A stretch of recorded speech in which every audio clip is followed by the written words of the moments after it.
اور پہلا جو یہاں پر مقام آیا وہ مسجد حرام پر. مسجد حرام میں آپ کا شق صدر ہوا اور سینہ چیرا گیا، دل نکالا گیا، دل مبارک قلب اطہر محبت وحی نکالا گیا، دھویا گیا، دوبارہ رکھ دیا گیا، جوڑا گیا، اور یہ سب میرے آقا علیہ السلام دیکھ رہے تھے.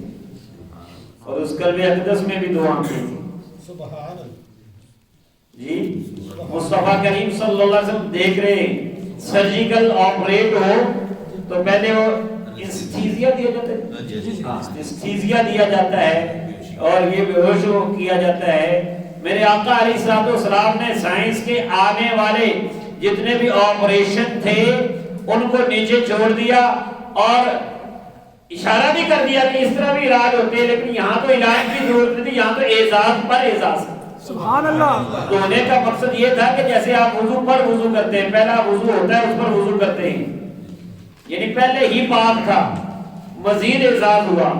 پھر نبی رحمت صلی اللہ علیہ وسلم کو براق پیش کیا گیا. براق جنت کی سواری، خچر سے چھوٹی اور گدھے سے بڑی، یعنی قد میں، اور اس کا پہلا قدم وہاں پڑتا تھا جہاں اس کی نظر پڑتی تھی. اب اس کی نظر جنت سے آیا اور ہے بھی براق، تو اس کی نظر نہ جانے کہاں پڑتی ہوگی. ویسے تو میں اپنی بات نہیں کرتا، آپ باہر جا کے دیکھیں تو آپ اپنی نظر اٹھا کے دیکھیں کہاں پڑتی ہے، کتنی دور تک پڑ جاتی ہے. جی تو یہ تو عام انسان کی بات ہے، وہ تو براق تھا اسپیشل اس سفر کے لیے آیا. محبوب کریم علیہ السلام کو اس پر سوار کیا گیا. سواری چلی فرشتوں کی جو جرمٹ میں، اور یہ ایک عظمت مصطفیٰ کا جلوس سمجھیے. نوری فرشتے جس میں شامل ہیں، جبریل امین اور اس کی لگام تھامے ہوئے ہیں. سفر جاری ہو گیا، سفر چلتا گیا. ایک روایت کے مطابق ایک نخلستان آیا اور ایک وہ نخلستان کھجوروں والا باغ سمجھ لیں، تو ایک سرسبز و شاداب علاقہ آ گیا. وہاں پر اترے، وہاں نفل پڑے، اور وہ علاقہ وہ تھا جس کی تمنا اور کرب جو ہے یہ قاضی صاحب اظہار کر رہے تھے، یعنی مدینہ منورہ تھا، اور وہاں پر بھی نماز ہے. ساتھ ساتھ آپ نے نماز کو بھی نوٹ کرنا ہے. جی نماز پڑھی وہاں سے پھر آگے ایک روایت، اور بخاری شریف کی روایت ہے، میرے آقا علیہ السلام فرماتے ہیں کہ سرخ ٹیلے کے پاس میرا جب گزر ہو رہا تھا، سرخ ٹیلے کے پاس میں نے ایک قبر انور دیکھی، اور اس قبر صرف اوپر سے قبر نہیں دیکھی، قبر کے اندر دیکھا کہ کون ہے، اور نام بتایا کہ قبر میں دیکھا تو موسیٰ علیہ السلام تھے. اور یہ نہیں بتایا کہ صرف وہ تھے، بلکہ یہ بھی بتایا وہ کر کیا رہے تھے. وہ قائم یصلی فی قبری، ہی وہ اپنی قبر میں کھڑے نماز ادا کر رہے تھے. یہ نگاہ نبوت. اب اس پر تفصیل کا وقت نہیں ہے، آپ خود سمجھ لیں کہ اگر آپ تیز گاڑی پہ جاتے ہو اور بہت تیزی سے گاڑی چلتی ہو اور رستے سے کوئی قبرستان آئے، آپ کو تو شاید قبر کا بھی پتہ نہ چلے، پھر قبر کے اندر کا کہاں پتہ چلنا ہے، پھر اندر سے بندے کو پہچاننا، پھر اس کی پہچان رکھنا، اور ساتھ اس کی شان بتانا کہ یہ قبر میں جانے کے بعد بھی زندہ ہے. سبحان اللہ. زندہ نبی نے زندہ نبی کی خبر دی ہے نا، اور آپ اپنی زندگی کا ثبوت دیتے ہو، ذرا سبحان اللہ تو بول دیں. تو اونچی آواز میں نہ بولا کرے نا، تاکہ آپ کا پتہ چلے کہ آپ بھی زندہ نبی کو ماننے والے ہیں.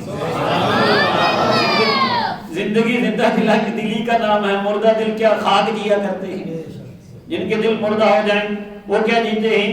تو مصطفیٰ کریم صلی اللہ علیہ وسلم کا سفر آگے. ایک روایت مطابق یہ بھی ہے کہ بیت اللہ حضرت عیسیٰ علیہ السلام کی جائے ولادت پر بھی ٹھہرے، وہاں پر بھی نفل ادا کی. اور یہ اس کے بعد پھر وہی آ گیا مسجد اقصیٰ کا مقام. مسجد اقصیٰ آ گئی. قرآن کریم کی آیت کریمہ میں نے پڑھی ہے. اللہ تبارک و تعالیٰ نے سورہ بنی اسرائیل، اس کو اسراء بھی کہتے ہیں، اس کی پہلی آیت میں اس حصے کا ذکر کیا ہے جو کہ مسجد اقصیٰ تک ہے، اور اسی میں بلندیوں کی طرف جانے کا بھی اشارہ کر دیا۔ دیکھیے اللہ تبارک و تعالی کے قرآن کی اس نص کا جو منکر ہوگا نا وہ کافر ہے۔ اس نص میں کیا کیا ہے؟ پہلے تو اللہ تبارک و تعالی نے سب کے منہ بند کر دیے، یہ نہیں کہا محبوب نے سیر کی ہے، کہا سبحان الذی اسری بعبدہ، پاک ہے وہ ذات جو لے گئی اپنے بندے کو، سبحان اللہ، اپنے خاص بندے کو لے گئی۔ اب سبحان کا مطلب کیا ہے؟ سبحان کا مطلب یہ ہے کہ وہ ذات ہر عیب سے، ہر کمی سے، ہر گلی سے، کمزور ہونے سے، عاجز ہونے سے پاک ہے، ڈیفیکٹ لیس ہے۔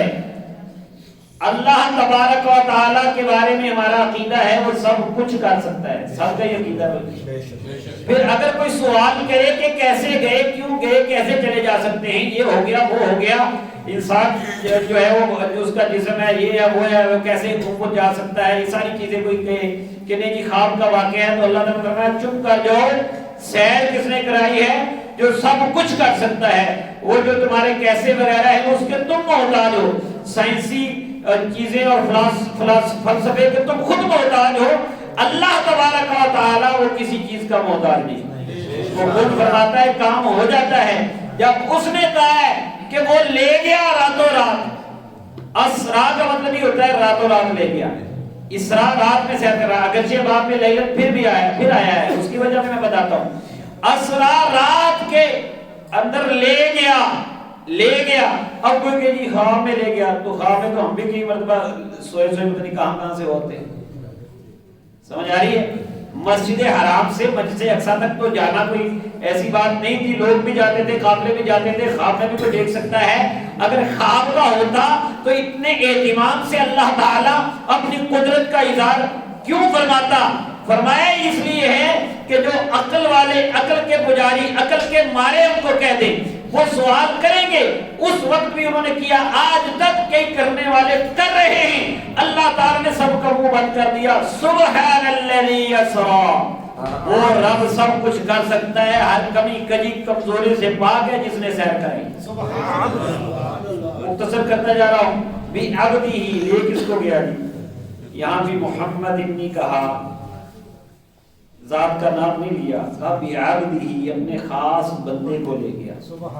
اور پھر جاؤ درے امام جعفر صادق رضی اللہ تعالیٰ عنہ پر، انہوں نے جو بات لکھی اس کو کشف المحجوب میں حضور سیدی داتا گنج بخش علی اجمیری رحمۃ اللہ تعالیٰ نے لکھا کہ انہوں نے یہ کہا لا یصح العبادت بغیر توبہ، عبادت توبہ کے بغیر صحیح نہیں ہے۔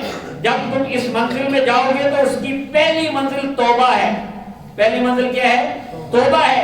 اس لیے عام بندے کے لیے اللہ تبارک و تعالی نے فرمایا توبوا الی اللہ جميعا ایھا المؤمنون لعلکم تفلحون، اے ایمان والو سب اللہ کی بارگاہ میں توبہ کرو تاکہ تم کامیاب ہو جاؤ۔ آپ بھی کامیاب ہونے آئے نا، اللہ کے گھر میں بیٹھے ہیں، یہ میسج لیں، اس منزل پہ چلنا چاہتے ہیں تو پہلے اپنے گناہوں سے توبہ کریں، غلط نظریات سے توبہ کریں، اور اللہ تبارک و تعالی کی بارگاہ میں آ جائیں۔ پھر منزل، انہوں نے کہا امام جعفر صادق نے، یہ داتا صاحب رحمۃ اللہ علیہ نے لکھا ہے کہ پہلی منزل یہ ہے توبہ، اور آخری منزل کیا ہے؟ انہوں نے کہا آخری منزل تو بندگی ہے، عبادت ہے۔ جو بندگی میں کامل ہوتا ہے وہ انتہا آخری منزل کو پاتا ہے۔ اس پر دلیل بھی امام جعفر صادق رضی اللہ تعالیٰ نے دی۔ آپ نے فرمایا کہ دیکھو نا، معراج کی شب رب نے اپنے محبوب سے جو باتیں کی تو کیسے بیان کیا؟ فَأَوْحَى إِلَىٰ عَبْدِهِ وَأَوْحَى، رب نے باتیں کی اپنے محبوب سے جو باتیں کی، رب نے اپنے محبوب سے بات کی جو بات کی، تو رب نے اس محبوب کا وہاں ذکر کیسے کیا؟ عبدہ، اپنے خاص بندے سے۔ تو امام جعفر صادق رضی اللہ تعالیٰ توجہ دلا رہے ہیں کہ عبد ہونا کمال ہے، بندہ ہی بنے تو کمال ہے، بندے نے بندہ ہی بننا چاہیے، بندہ بنے تو کمال ہوتا ہے۔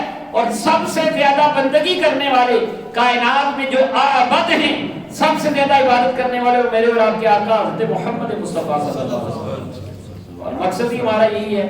تو اس لیے جو کمال صفت ہے بندگی اللہ کو جو پسند ہے اس کا ذکر کیا، اور ہمیں بھی اشارہ دے دیا آپ بلندی جاتے ہیں تو بندگی شروع کریں.